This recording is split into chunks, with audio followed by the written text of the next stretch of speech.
everyone, welcome back to another video from Gameplay Classic. Today in this video we will be learning how to use Auto Gun Switch in Free Fire. To use Auto Gun Switch in Free Fire, first of all, launch open the G Arena Free Fire app on your mobile device. Now tap on the gear button in the top right corner of the home screen. You will then be able to see this in-match control settings, where you need to scroll and look for Assistance tab.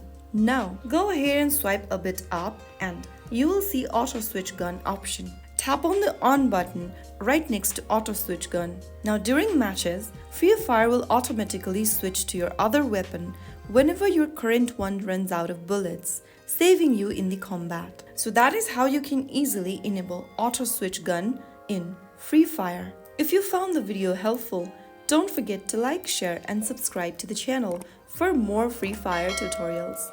I'll be back in the next video. Thank you for watching.